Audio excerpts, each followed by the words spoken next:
Please follow the house rules. Don't be a wallflower, get involved in the chat and enjoy this episode of Wealth, Wine and Wisdom.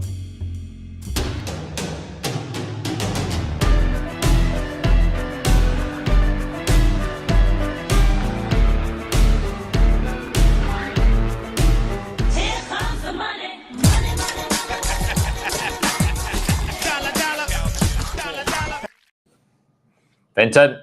Whitten. How are you, mate? Ladies and gents, I'm good. It's a bit strange to be doing this in person. It is a little bit weird, isn't it? Yeah. Looking at each other, sitting next to each other while staring at you over there. Yeah. Yep. Well, folks, welcome along. Good to see you here. We're in sunny, not so sunny, Sydney. It's a bit miserable. We're having a little romance date. See our little picture behind us.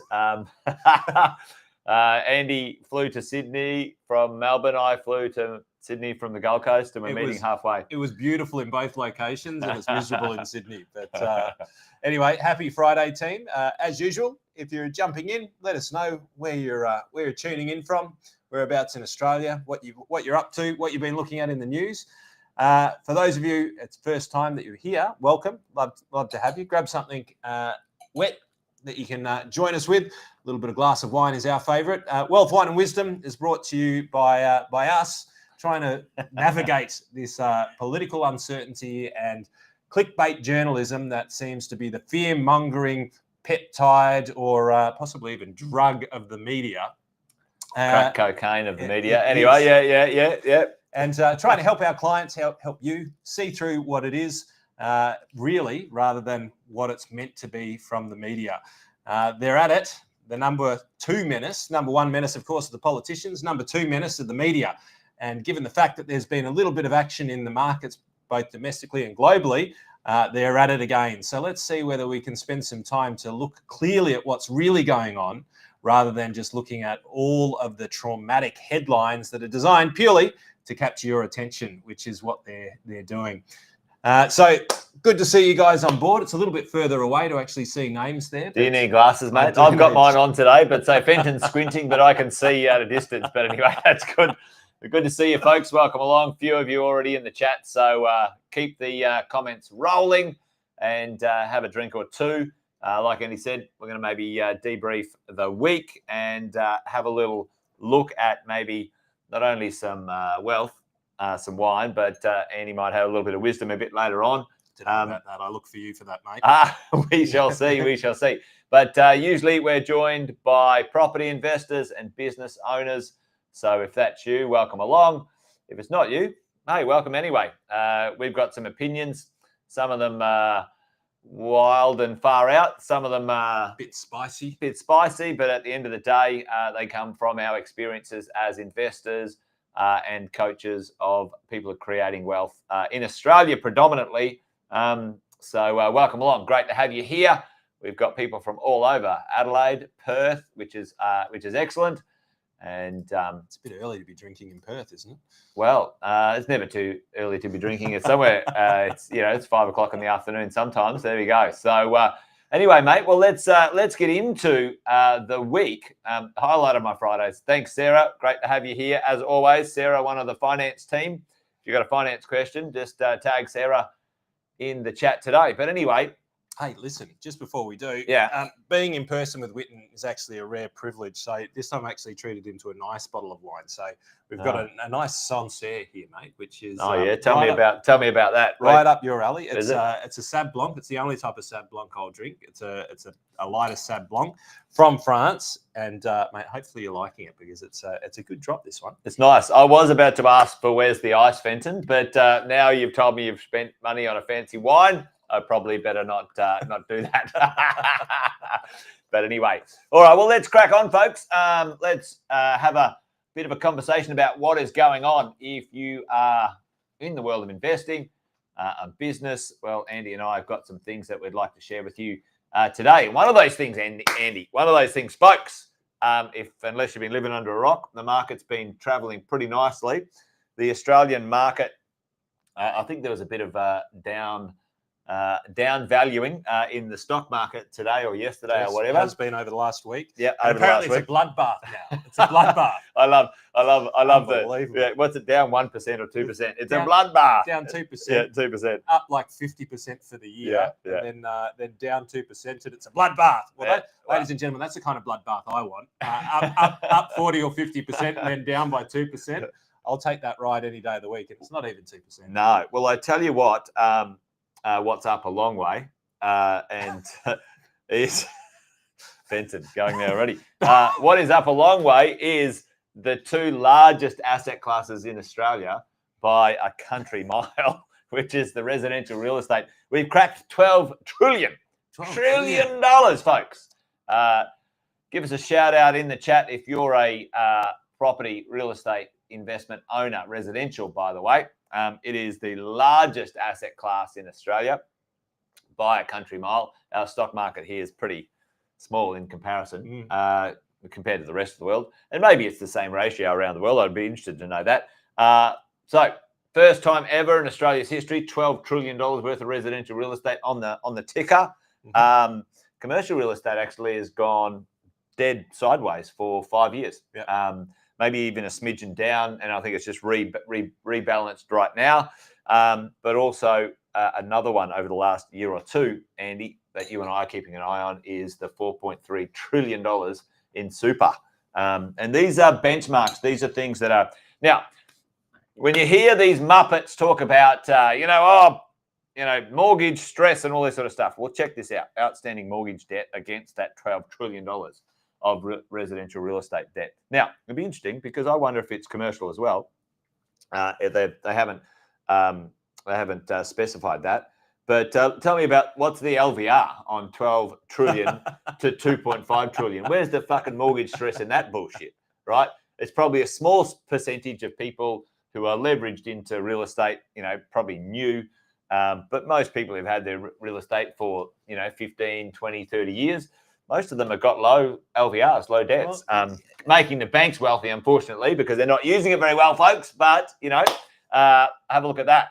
We're all wealthier. Hopefully you're feeling wealthier. And not that I'm wishing this upon anybody. Yeah. Worst case scenario, you jump into a market that's gone up 10%. You've struggled to pay your mortgage for 2 years. $1 million property's gone up $200,000. You have to sell it. You bank it. Yeah. Like you kind of go, the net negative is not as negative as what you would say it is, or what you would be led to believe it is. Yeah. I agree with you. And this is the thing, you've got to keep an eye on these headlines.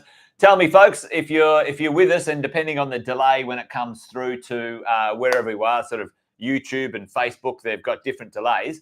But put it in the chat. What are the 4 menaces that we talk about that you have to temper your reaction to or listening to in Australia, or dial it up or dial it down? Don't react to these 4. They're the eroders of wealth in Australia, folks. We call them the 4 menaces. But the number one menace, Fenton. Maybe the 4 super sinners. Don't make something new up. Like, what do we call it?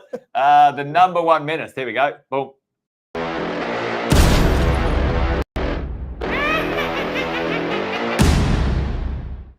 Well, let me tell you, the number one menace in our country at the moment by country mile is the politicians. Hey, absolutely off their chops at the moment. And a few things that are going on in the world of real estate. A little bit of capital growth movement in my game when it comes to the marketplace. And for most of us, we're following along in this. Now, the big markets right now in growth terms are Brisbane and Perth. They're hurtling along at decent speeds. But I think they're going to run out of steam sometime soon. And I'll show you a little stat in a minute about this, because what will slow those markets down is the ratio of house price to income. Yes. And it's an interesting one. There will be pressure on income soon, because jobs are available. Jobs are abundant at the moment. But as that starts to take effect and employers have to compete, there's a natural push. And the other thing is that people forget that inflation, unless you end up in deflation, which is horrible. Yeah. inflation catches the rising tide. So everything will slowly catch up. Yeah. Might take 1, 2, 3 years, maybe a little bit longer, depending on the market, but it will catch up. Well, a bit later on, folks, hang around for this because Fenton and I are going to do the what if scenario. Australian real estate's fairly well highly priced at the moment. Up there in record prices. Can it? Should it? Will it ever go down? There's talk, from certain places and spaces that property prices will go down. I think that's complete, absolute rubbish. I've heard that a million times. However, we will talk about what happened in Japan, and property prices did significantly go down over time, on average. Now, we're going to pontificate that a bit later. So just giving you a heads up, hang in there because we're going to have a little chat about that later. I was going to drop this one on Fenton, but he and I have already talked about it, so it's not a surprise to him anyway. So, mate, what's going on for you over in the world of the news anyway? Well, not anything majorly new, but I thought I'd just highlight it. This was in the Fin Review. Yeah. Young economists say first home buyer support should be scrapped.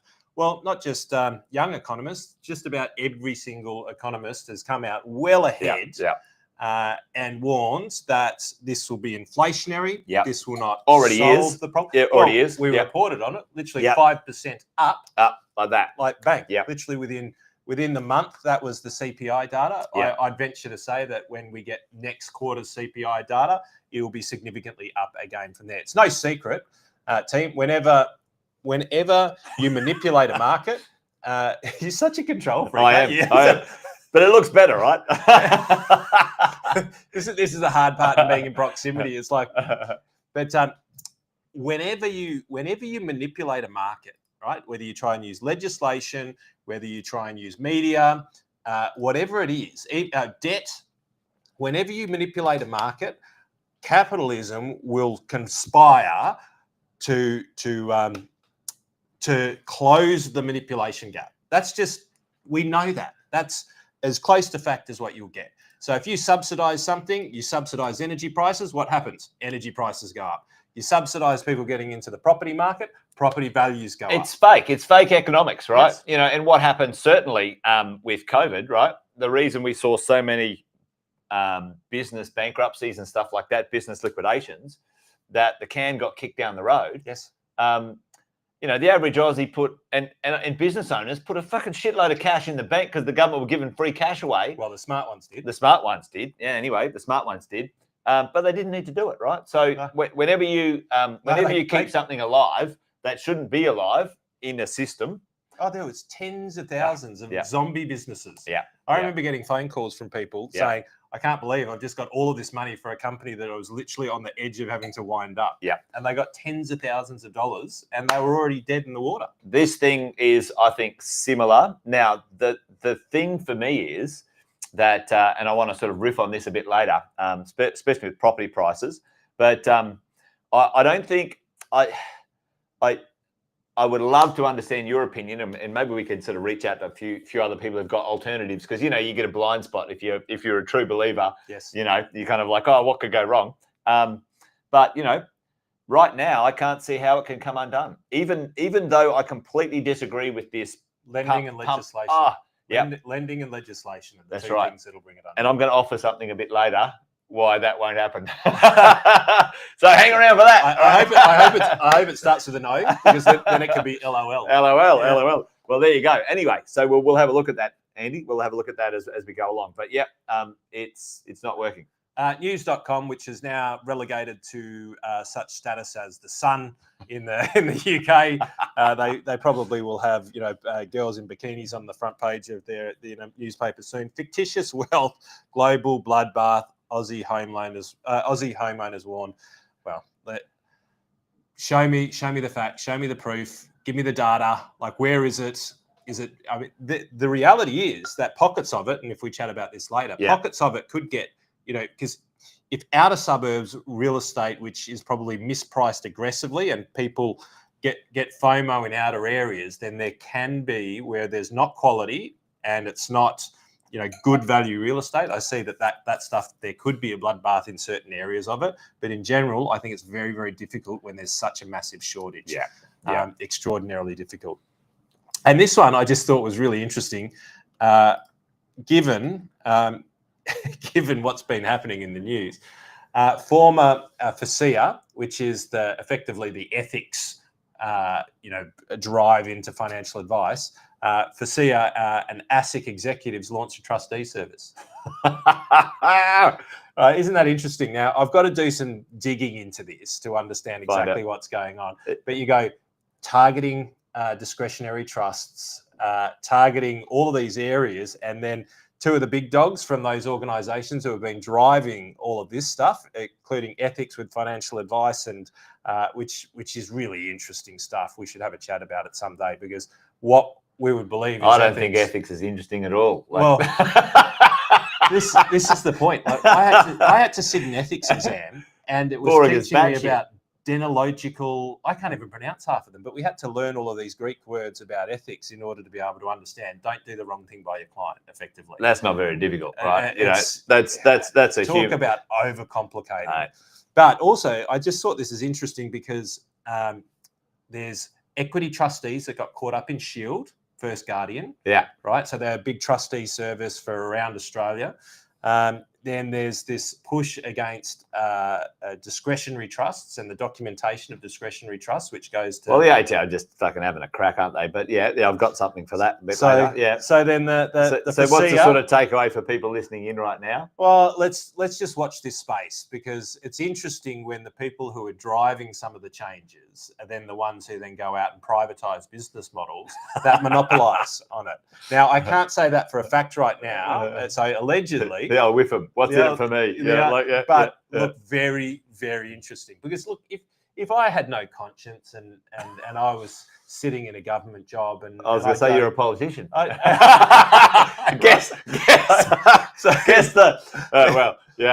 there you go. So if I allegedly politician, then I would probably go, well, how do I make sure that I bring in policies that give me the opportunity of creating a company when I leave politics? Yeah, or look after my mates who give me a backhander. 100%. Yeah. So it just sort of is really interesting, given the turbulence now, out launching their own services. I think my anticipation is they're going to do very, very well, because they wrote the bloody rules.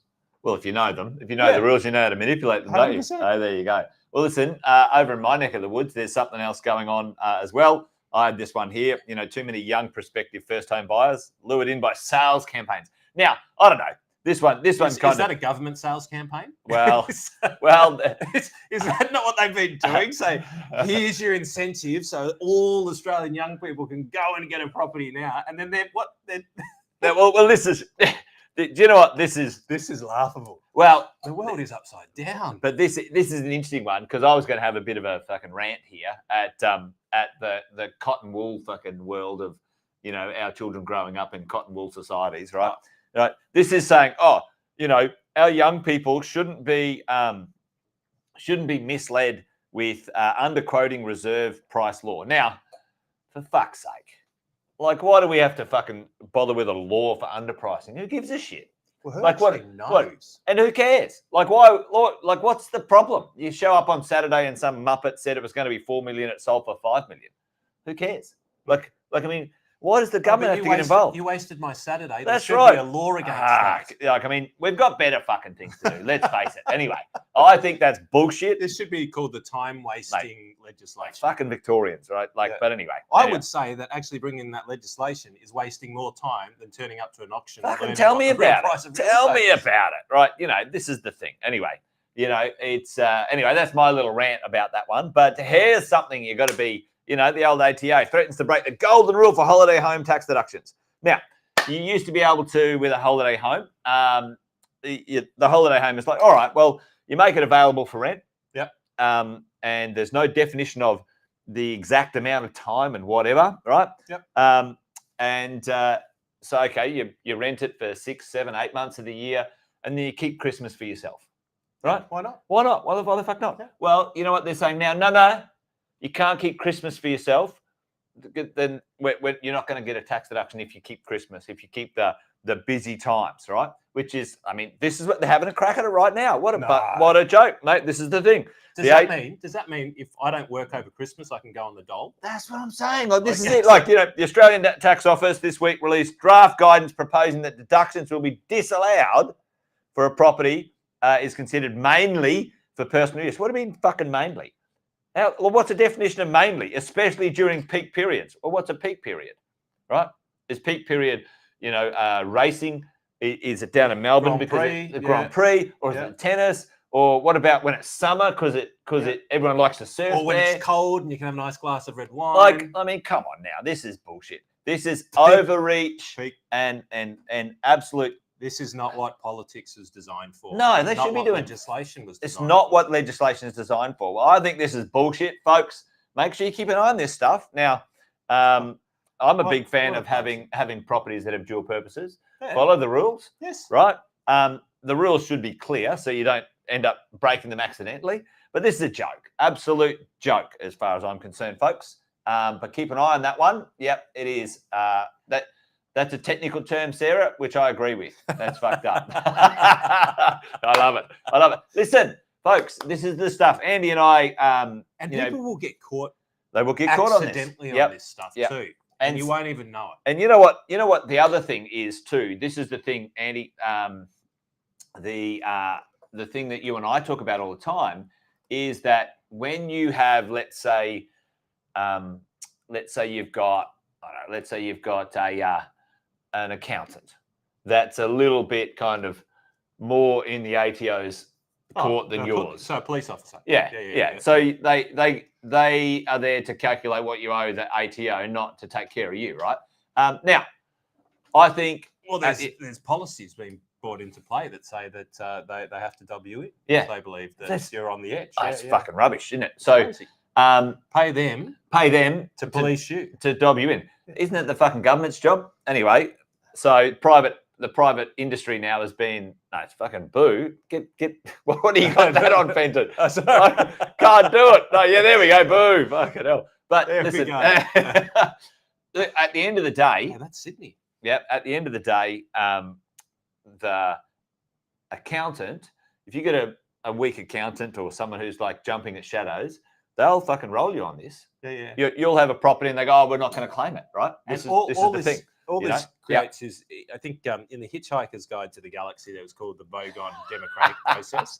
But what this means, right, is that people will have an accountant consultant and an accountant compliance. Well, at the end of the day, it just means that and you separate these things out. Well, you teach this all the time. Maybe, just maybe, folks, you've got to keep them separate, huh? Maybe you've got to have your strategy person doing the strategy stuff, and you have your compliance person doing some other compliance stuff. Just to be able to navigate what you're allowed to do, not to try and do something naughty, but just to be able to understand legitimately what it is that what is in the realm of the law. Because, and we talked about this a lot, I don't believe that there's a spirit to the law.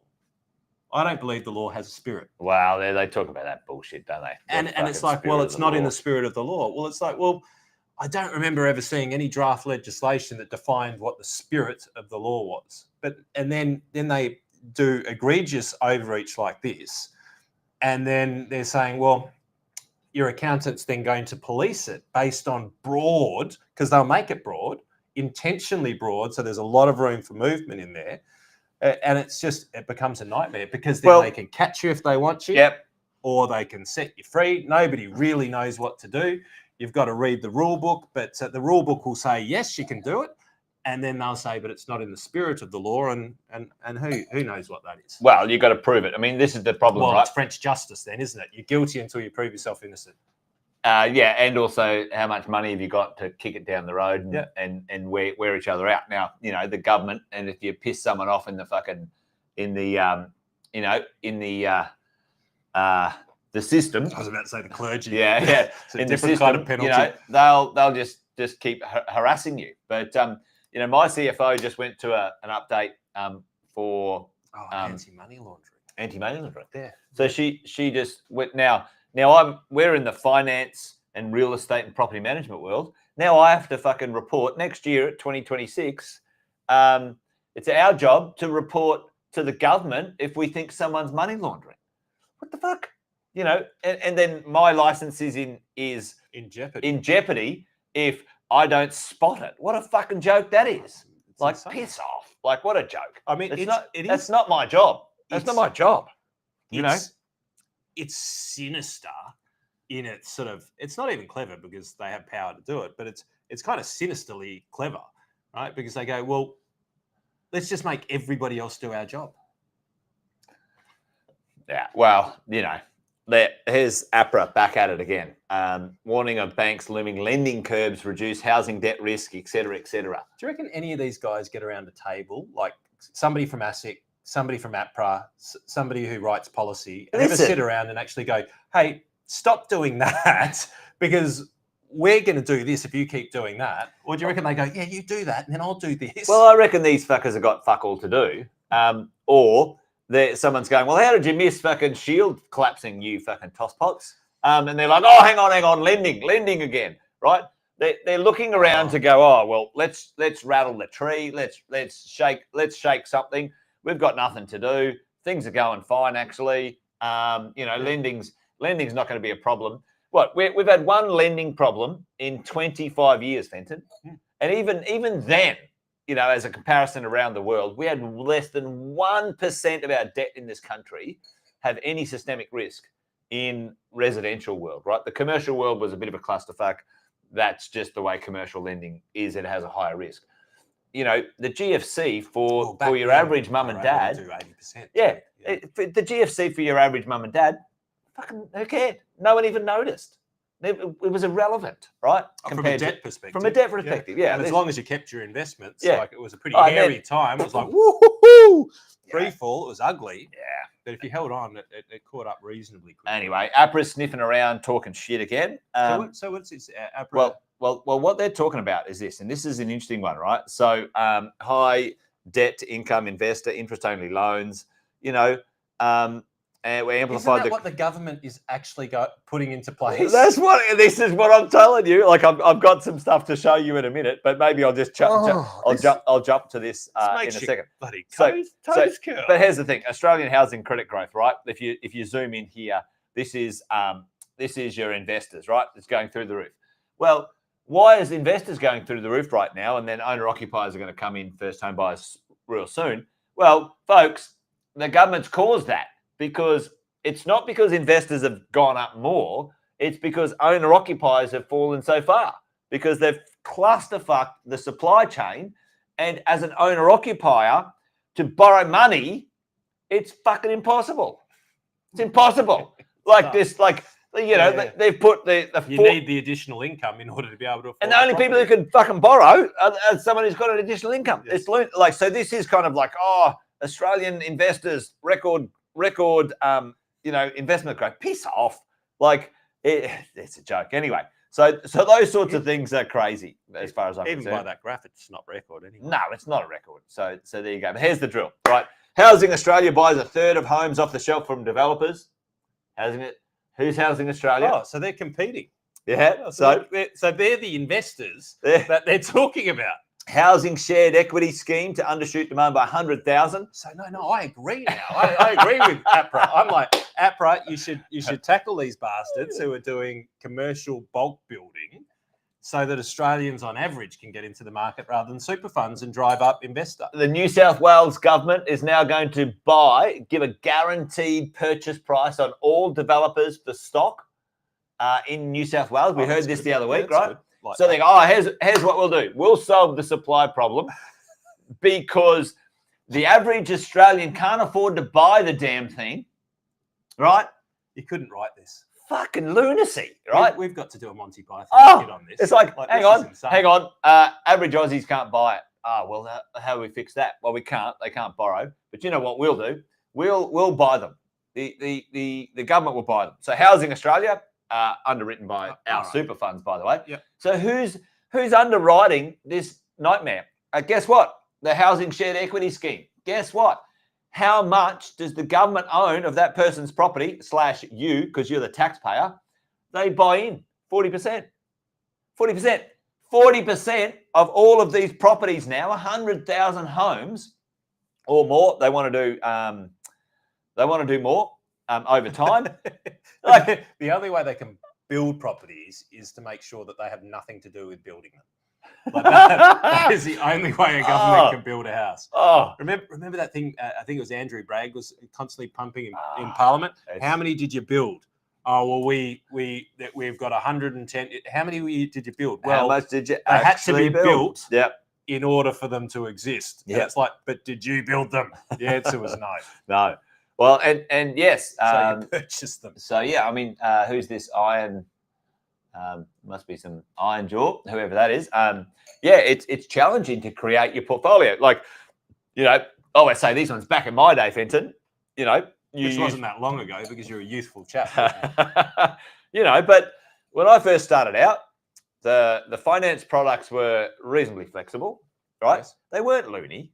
There was one or two really sort of out there things, but you know, that's just the way all markets have, right? Have stuff. And then you used to be able to do this thing. You used to buy a cash flow property, you know, in a maybe a secondary area, higher cash flow. You'd buy a growth property. We call it pigeon pairing. We'd put them together, and you were able to, you know, crab walk, sideways walk your servicing forward and buy yourself 5, 8 investment properties over a 10, 12-year period. Right now, that the way APRA and the lenders are now forced to put, you know, 3% on top of your borrower rate, even though you can already afford the interest rate that you're paying on others, they have to put another premium on top of that bullshit. Then there's this debt to fucking other ratio, the DTR ratio. Sarah might be able to chuck a few of those notes in. I mean, it's lunacy. None of that shit was around for fucking 50 years. Nope. And now they're saying, you know what? We don't want people to get ahead. We don't want people to buy properties. You know, if that shit wasn't there, none of this would be a problem.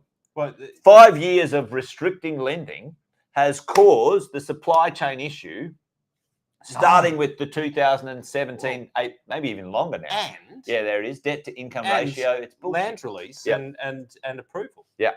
Because it's pretty impossible to build houses if you don't approve land release. Well, and you don't approve developments, and that with lending. But here's the thing: that when you think about, and maybe we'll back up here, but when you start to think about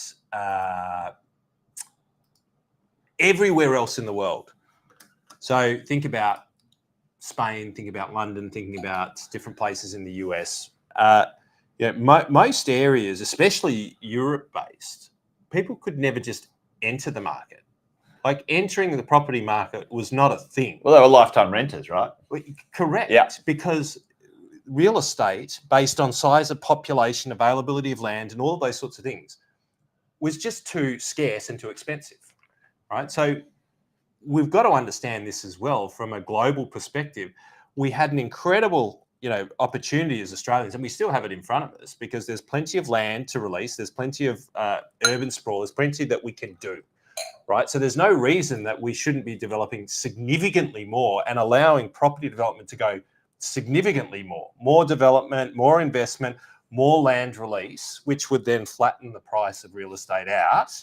More investment, 100%. more would actually produce a net more even game than the BS that they're doing right now, which is actually sending it through the roof. Mixed messages. It's demand, like they're creating more demand, not creating supply. They're bringing in super funders competitors, offshore investors, BlackRock as competitors, right? To Australians. Yep. Then they're subsidising first home buyers by another 5%, which pushes property prices back up. Then no costs. Then getting cheaper loans. I'll buy 40% of it for you. The house of mum and dad extended to the house of the bank of. And all of these things are inflationary. Like everything that they're doing is just going to push it up, mate. Lunacy. Check out this and talk about pushing up. This is the statutory taxes, regulation costs, infrastructure charges for greenfield expansion for house and land in Sydney. So what does that mean? So the cumulative cost on the $1.5 million house in Sydney, $576,000 of it goes to the government. Oh, but they deserve it. I mean, they're doing a good job.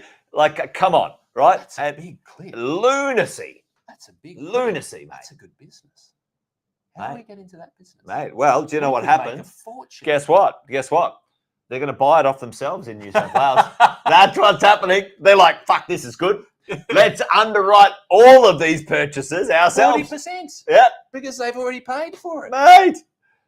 Oh, that's a scam. Mate. If that's a pyramid scheme. That's a pyramid scheme. That's the first guardian. Anyone else running that's a pyramid scheme. There you go. So literally, it's you're putting the money in. They're using taxpayers' money. Yep. To buy 40% of it. 40% and above of the cost. Yeah. Is actually revenue to them, which they don't pay tax on. Yeah. Good, eh?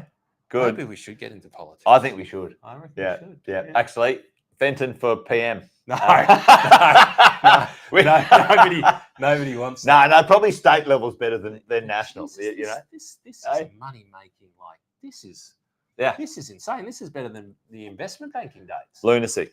We actually had to create nothing in order to be able to get a lot. Yeah. Wow.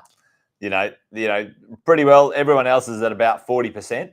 New South Wales comes in at 50%, of a new house and land package. It's insane. It's loony, folks. It's loony. And Hobart. So Hobart, because they've gone berserk. So that must be kind of real. Like I've never understood Hobart anyway. Wow. Anyway, there you go. Anyway, that's outrageous. There you go. This sounds like you've got a couple of votes, Fenton. You've got one vote. Fenton for PM. Can you imagine?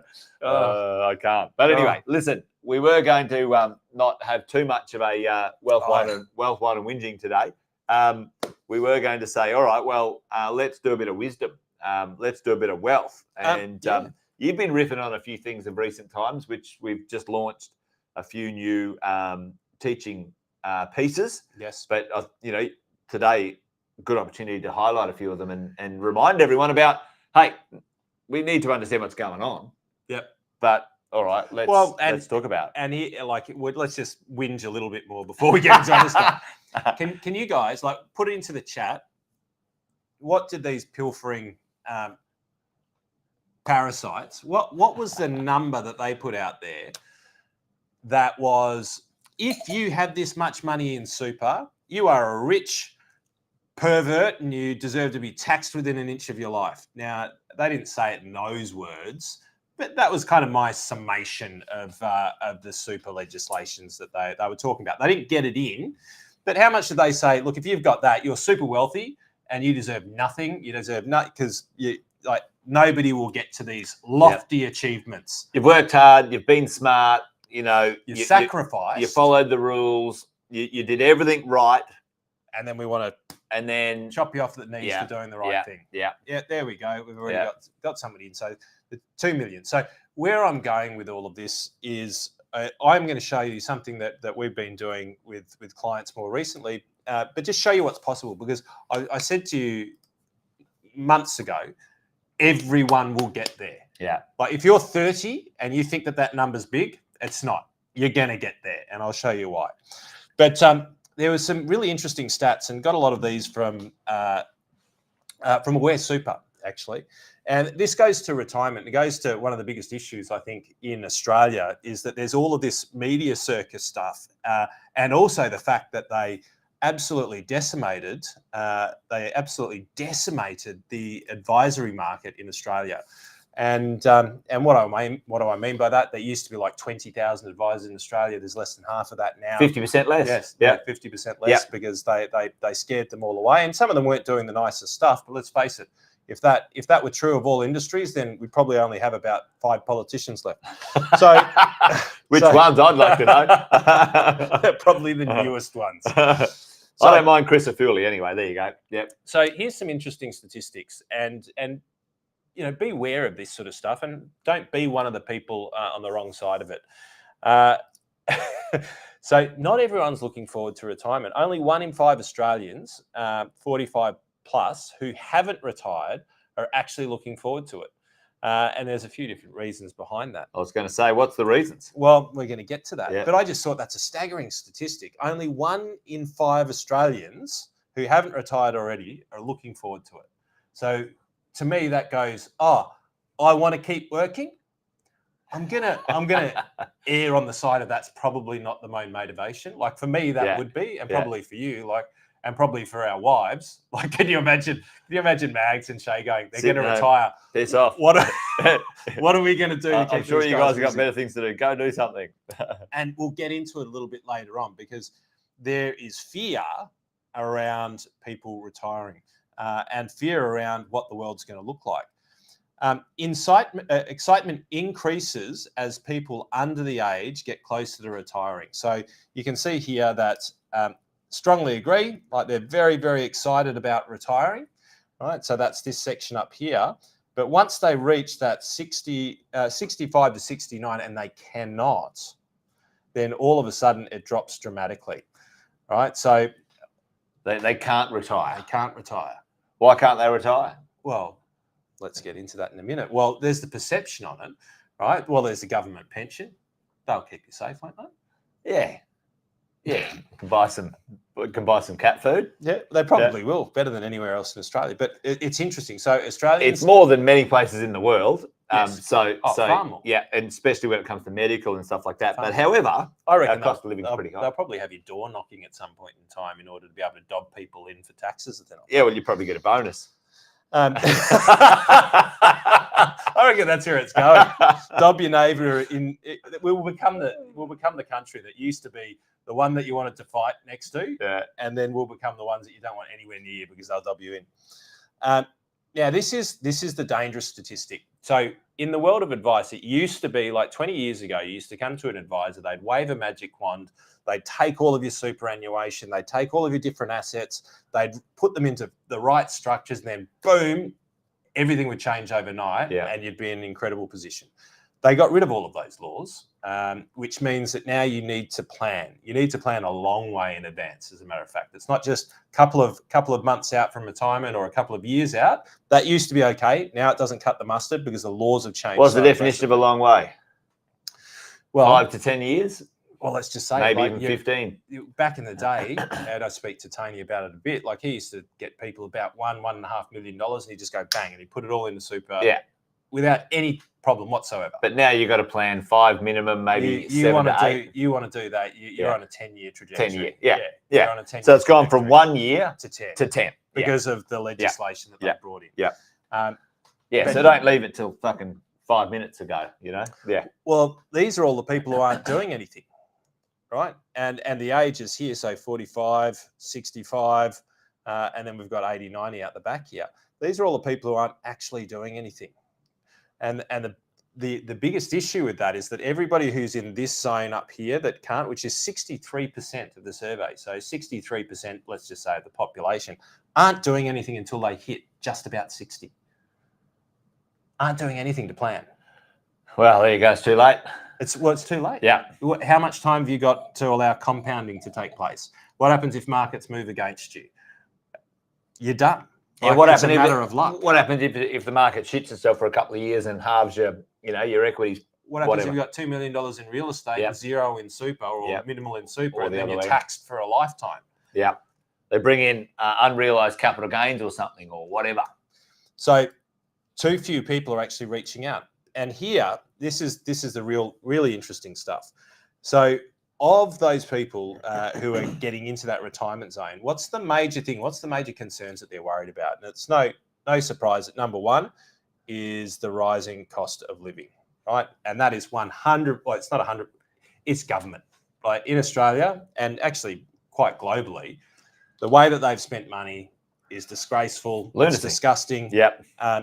But then physical health is a number two, so that's a good one. Healthcare costs, number three. The rising healthcare costs. And here's the thing.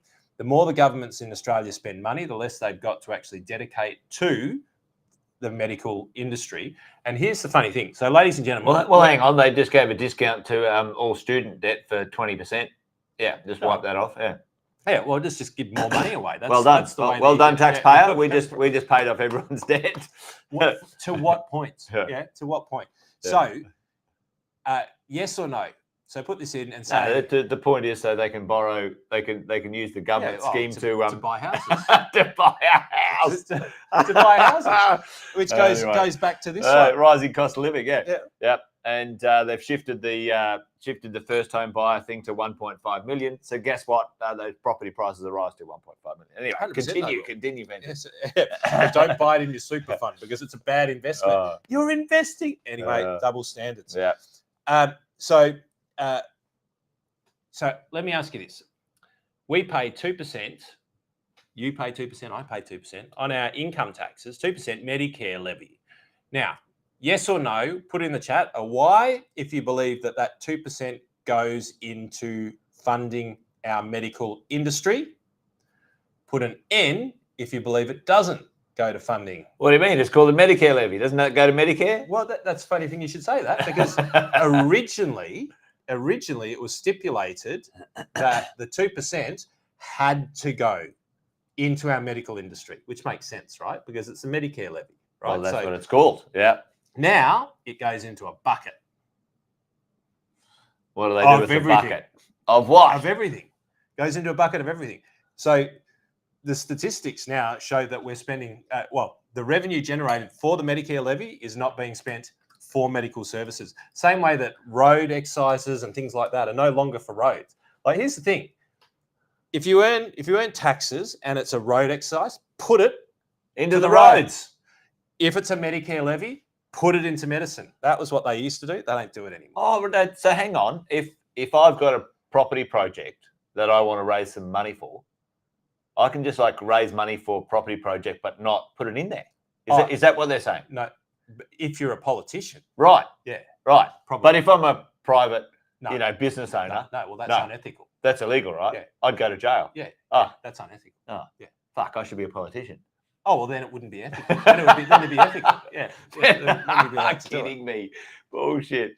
There you go. There's this big fear, right? There's this big fear around the rising costs. So it's mainly health, right? Health and rising costs of living. Political issues come in at 31. My mental health closely after at 30%. Probably closely aligned, one might imagine. God. Housing affordability, that's down at 28%, but that's because most of them are probably actually in a house at the moment. Yeah. Work-life balance, blah, blah, blah. But they then said, well, what do you consider when looking at retiring? What are the top things that you're considering? How much super will I have when I retire? Well, which is it's sort of a silly question because that's not relevant. It's more, what income will I be able to live on when I retire? Yeah. That's the more poignant question, but still there. What my lifestyle is going to look like? What will I do in retirement? And what are my annual expenses during retirement? They're the top things that are actually considered. But then when we look down here at the things that are less considered, and when you look at the reasons, why they're not looking forward to retirement, whether I need is the fees that I'll pay for an income stream, irrelevant. How much I'll be taxed on in retirement has now risen to 40%. 40%. That wasn't even on last year's survey. Yeah, it wasn't actually there. Wow. So now people are scared that the government are going to start taxing their super. Well, they're going to. It's $4.3 trillion worth of money, and they're like, "Fuck, we're running out of revenue," which they shouldn't be because they're spending it on fucking stupid shit. Like, where can we get some? Yeah. And then the bottom one, which is effectively aged care, and this is my call. This is the $1 trillion cash bonanza for the government, and they're coming after it. They're coming after it. You go into aged care, you need any type of funding, they're going to start to tax the living eyeballs out of it, and they're going to just tighten the screws on this, no end, and that's the way they're going to start to access property wealth. That's the way you're going to start to access the intergenerational wealth. Yeah. So here's the thing, kids. Take care of your parents. Make sure that you take care of them, because if the government takes care of them, you're going to get nothing. Well, I mean, you and I have talked about this, and we're doing something tomorrow about this, but, it's actually a very smart idea, if you have any wealth in any way, shape or form, not to have it in... Oh, get rid of it. Yeah, get rid of it before you end up Which is kind of weird, isn't it? It's like spend your life accumulating it and then get rid of it. Then get rid of it. Yeah. But before you lose faculties as well. I was chatting with a good client, good friend of ours, actually. You know her, and her family's dad passed away. Stepmom is in charge now, but's got dementia. Yeah, it's just all falling apart. Significant wealth in this space. You know who wins? Yeah. Do you know who wins? The government and the lawyers. Yeah. Oh, mate, it's crazy. But anyway, this is a thing. Read, folks, a book that Andy and I love, Die With Zero. It's an American book. Don't think about the American application. Think about the concept, which is you need to do stuff while you're still cognizant, physically, emotionally, mentally, when it comes to your wealth and your money. Don't own a home until you die or go into aged care or get dementia or something like that, because I can tell you, fucking no one's going to win out of that. If you've got family who don't understand money, they'll fucking infight. If you got the government or the lawyers, it'll fucking be gone. So assign money to the right places while you still can. And I haven't told you this, but I think that this is one of the secret reasons that they're actually attacking trusts. I think that they're making it look like they're attacking it for tax reasons now, but they're actually attacking it for tax reasons down the track. Yeah. Because they want to napalm it, because in my view, that's the best way that you can manage intergenerational wealth. It's coming out of you get out of your PPR now, well before you're at age pension. You either assign it to a trust or assign it to your kids or do something like that. Like, caveats all around this. You've got to speak to your advisors. But theoretically, if you shifted your wealth into other places, then you can minimize the impact of death taxes and aged care and all of these sorts of things. And then intergenerational. I mean, you and I have talked about it. I mean, you've taught me, in the last 10 years that we've known each other, the value of understanding where those assets are owned in the kind of, let's say, the last third of your life. Which changes. Changes. And right? we've got to stop this dynamic of, you got to have good kids. Yeah. There's no guarantee. There's no guarantee of that, Fenton. Because then your wealth is only as good as your children's intentions. Anyway, I'll give you that. Yeah.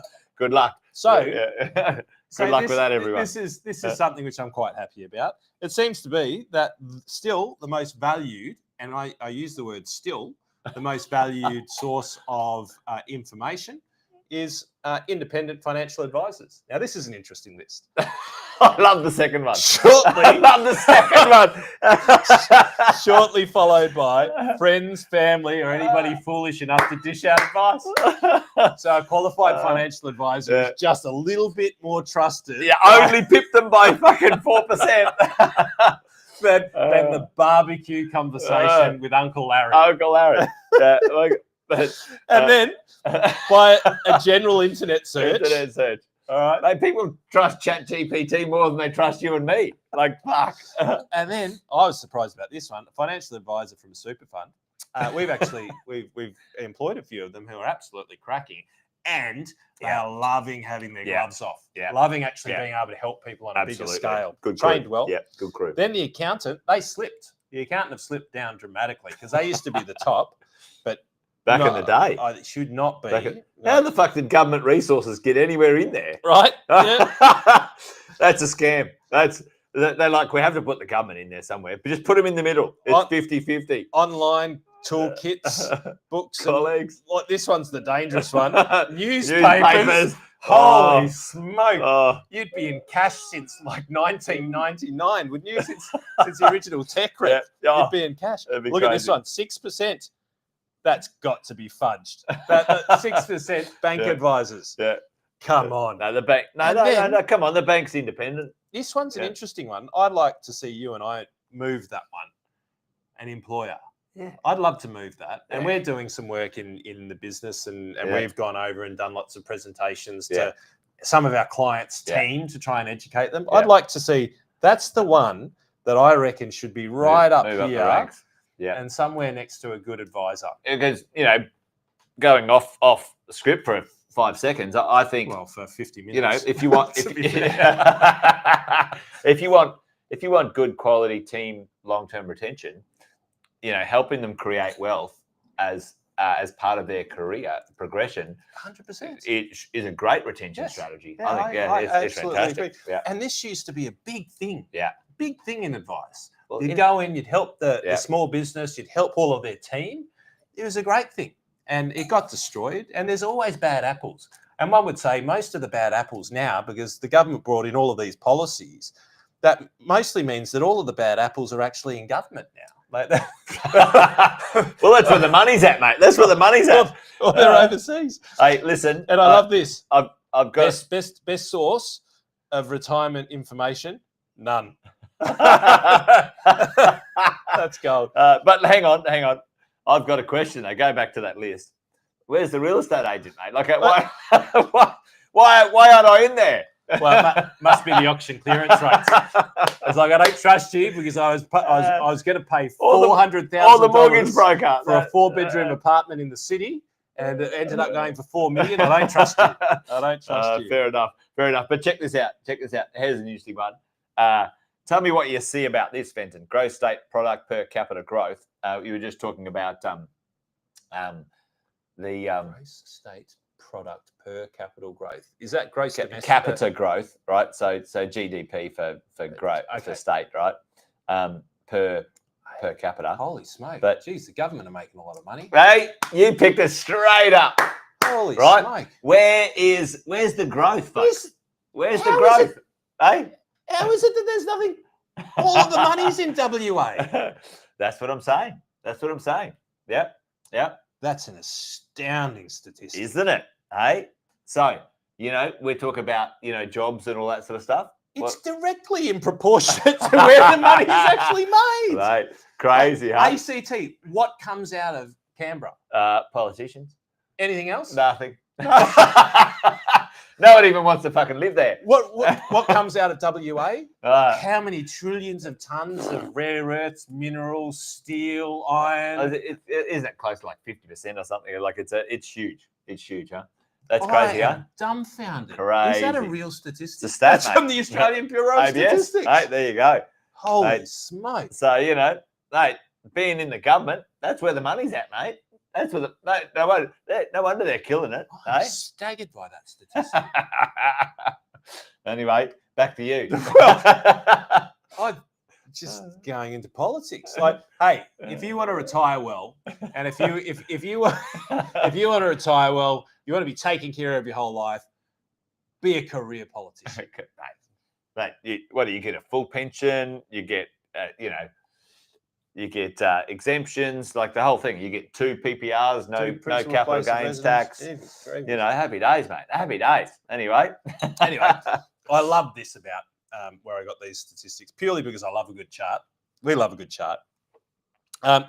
So it actually put helpfulness, trust and helpfulness on the vertical axis, and trust completely on the horizontal. And so I'm happy to say, on that basis, we're just above the accountant. We're right next to them, and I think that we should work together. To be fair, I think if they team up, the best combo is those two when they work every day of the week. Absolutely. Every day of the week. Yep. And then down here, books, magazines, colleagues, friends, and family. They failed a little bit on this measure. So finally, they felt fair enough. So, we got to show this in a different way. We do. But here's the thing: if you follow some really simple rules, and I said this thing just more recently with some of our clients, I said, you give me $600 a week for the next 30 years. Yeah. I'll make you $2.6 million more wealthy, or $2.5 million more wealthy. And it doesn't have to be complicated, but it needs to be something like this. Well, it's more consistent rather than complicated, right? Yes. It's like, consistency gets compounding results. Simple things done consistently produce extraordinary results. Yeah. Look anywhere in the world. Yeah. McDonald's. Yeah. I'm not saying eat their food.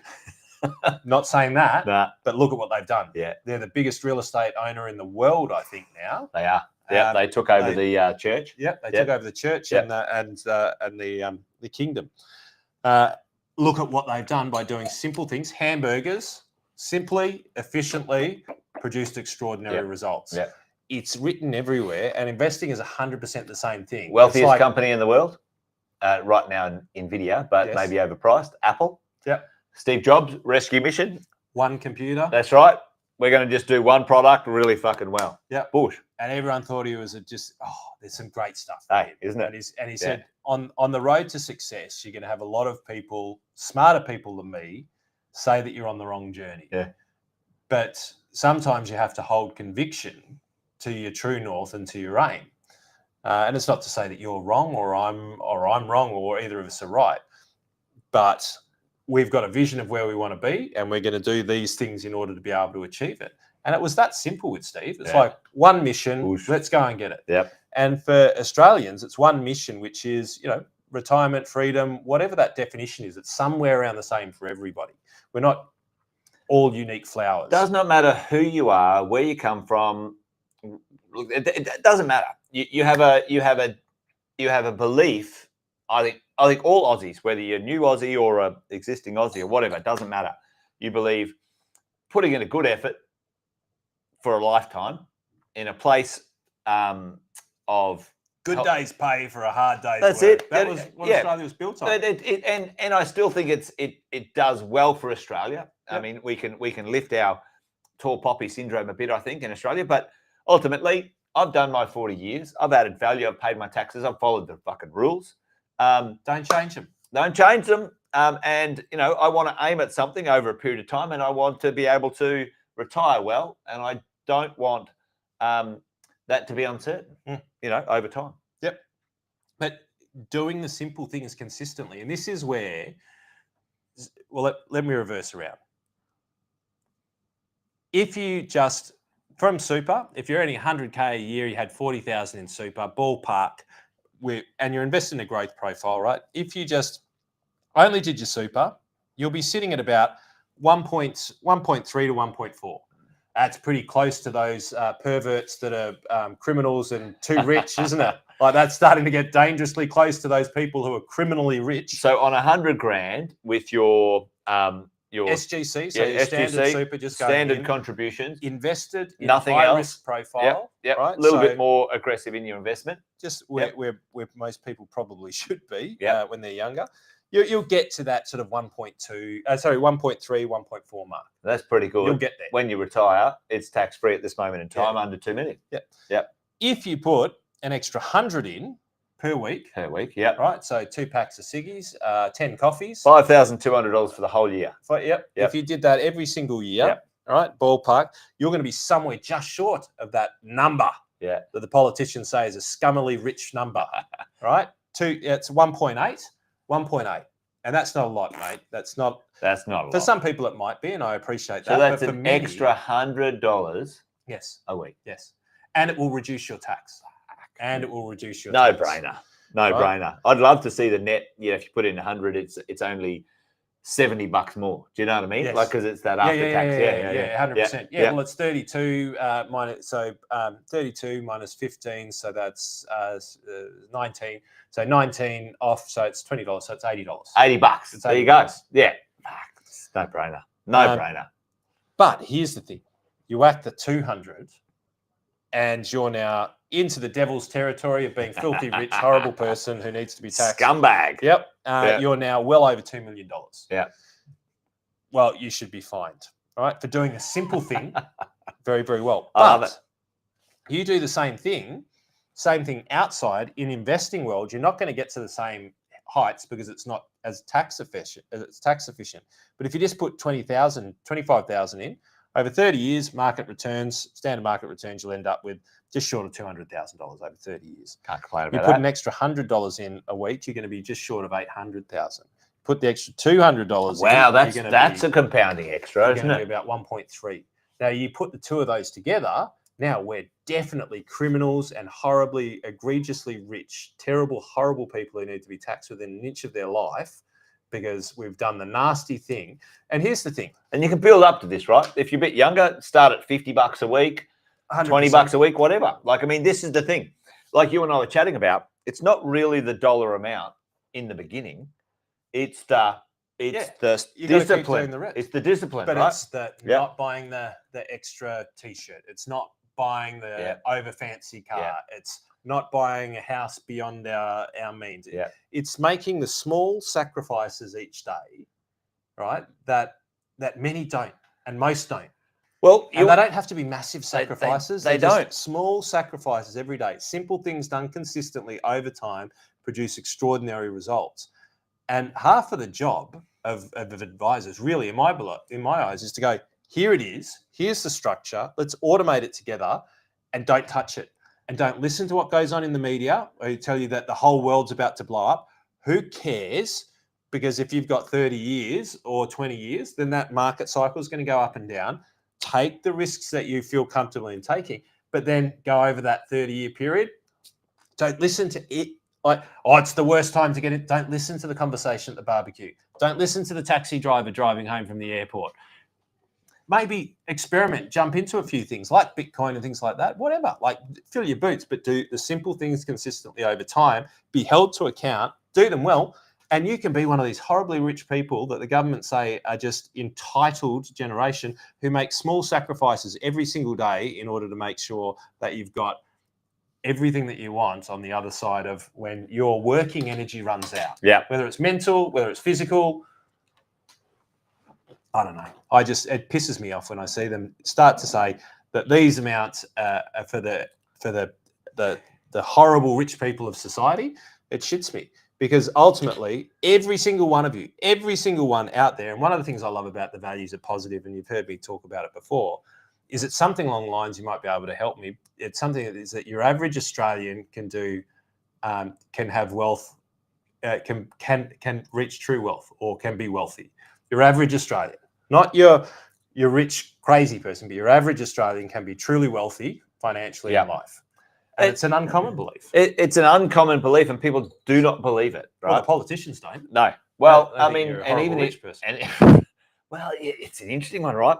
There is a real undercurrent of this kind of like, because I can't buy a home, I need to rob from the rich to pay the poor. There's this weird fucked up Robin Hood attitude coming in, right? And the politicians are going, well, there's all these people who don't want to take any responsibility. They don't want to. All they want to do is say blame someone else. Oh, just because 50 years ago you went to uni for free. Now I still think education. I think education, transport, and medical should be baked into our tax system. Personally, I think should be baked into our resource system. Resources, yes. If you want a nation that's productive, fucking educate them.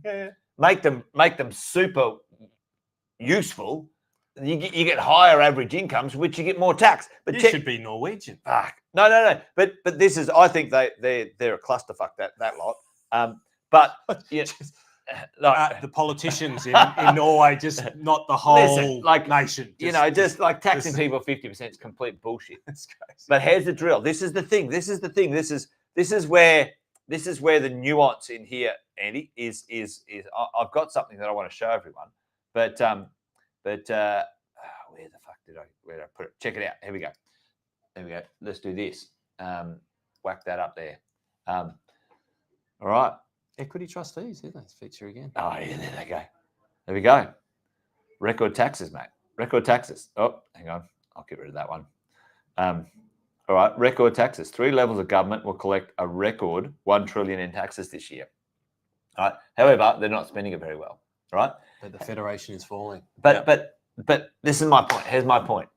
If you have a highly skilled, highly educated, highly active, commercially, entrepreneurial, incentivized. Yep.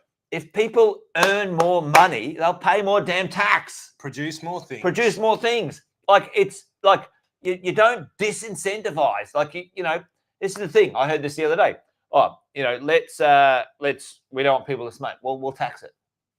So less people smoke, right? That's supposedly anyway. All right. If you want to disincentivize something, what's the prevailing behavior? Bring in vapes. Yeah, make it go underground and make it illegal. If you want to disincentivize something, tax it. Yeah. What are they fucking doing now?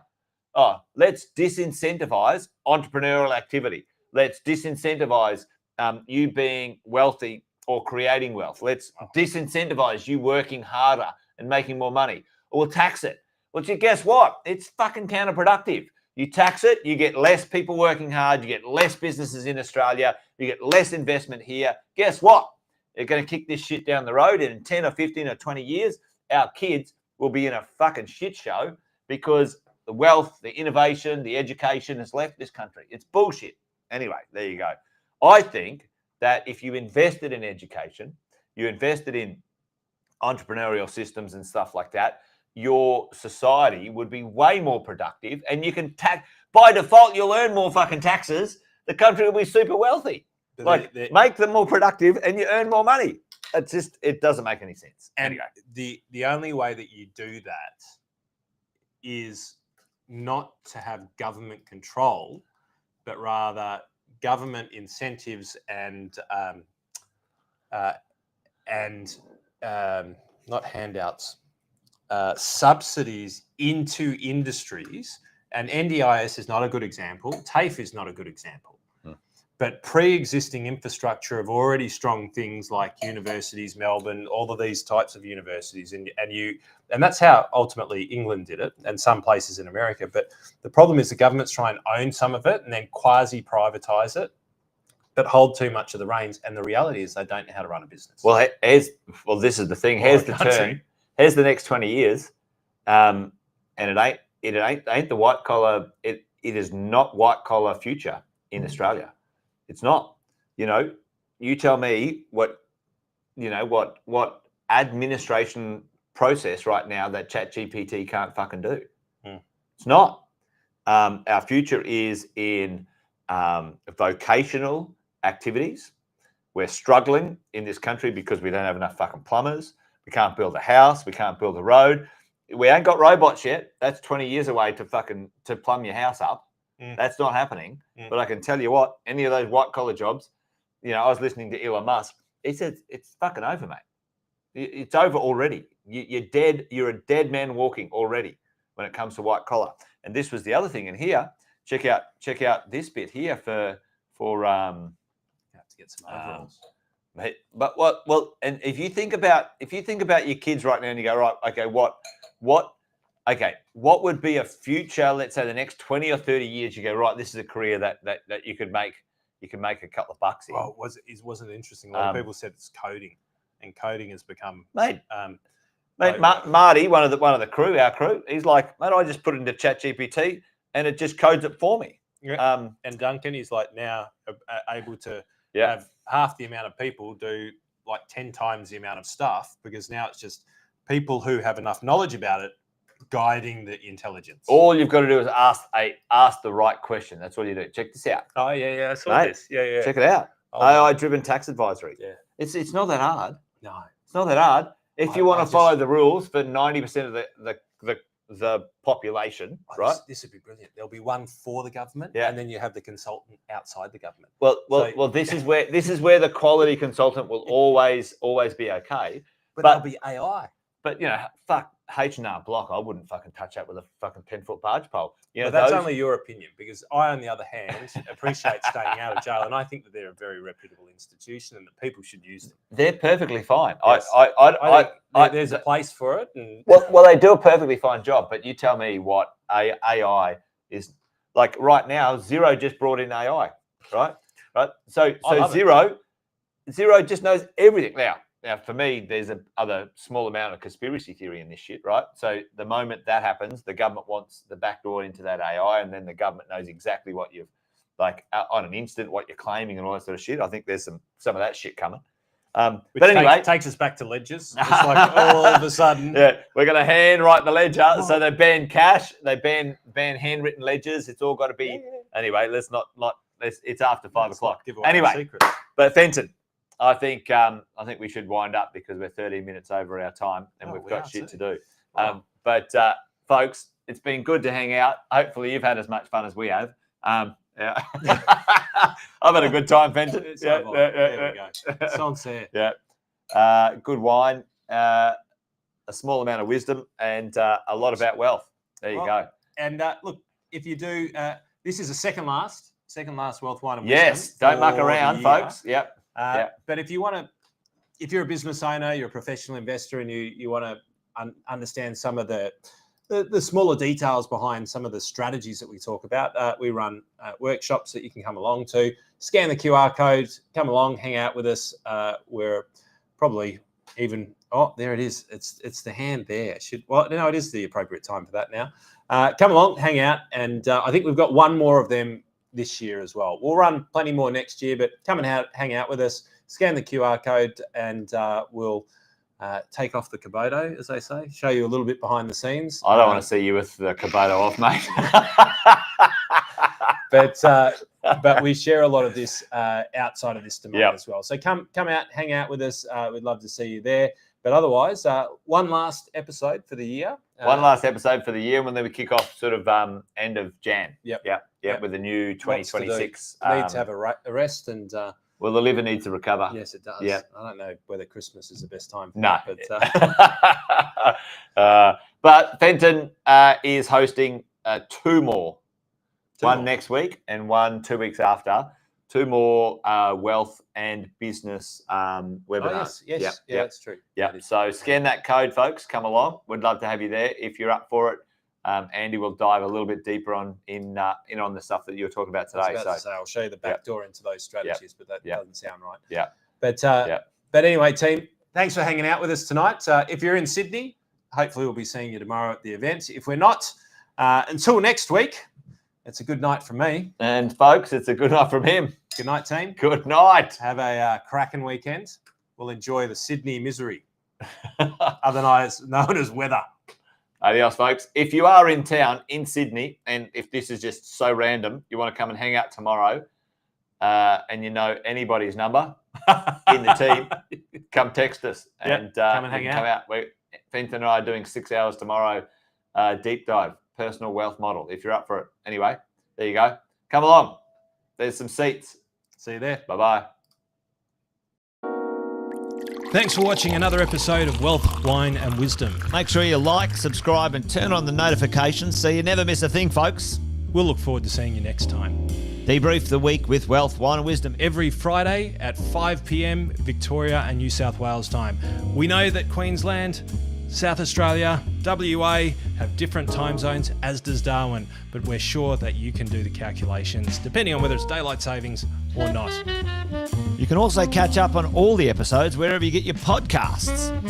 Make sure you check out the Positive Mentor podcast from our 6-star team at positivementor.com.au.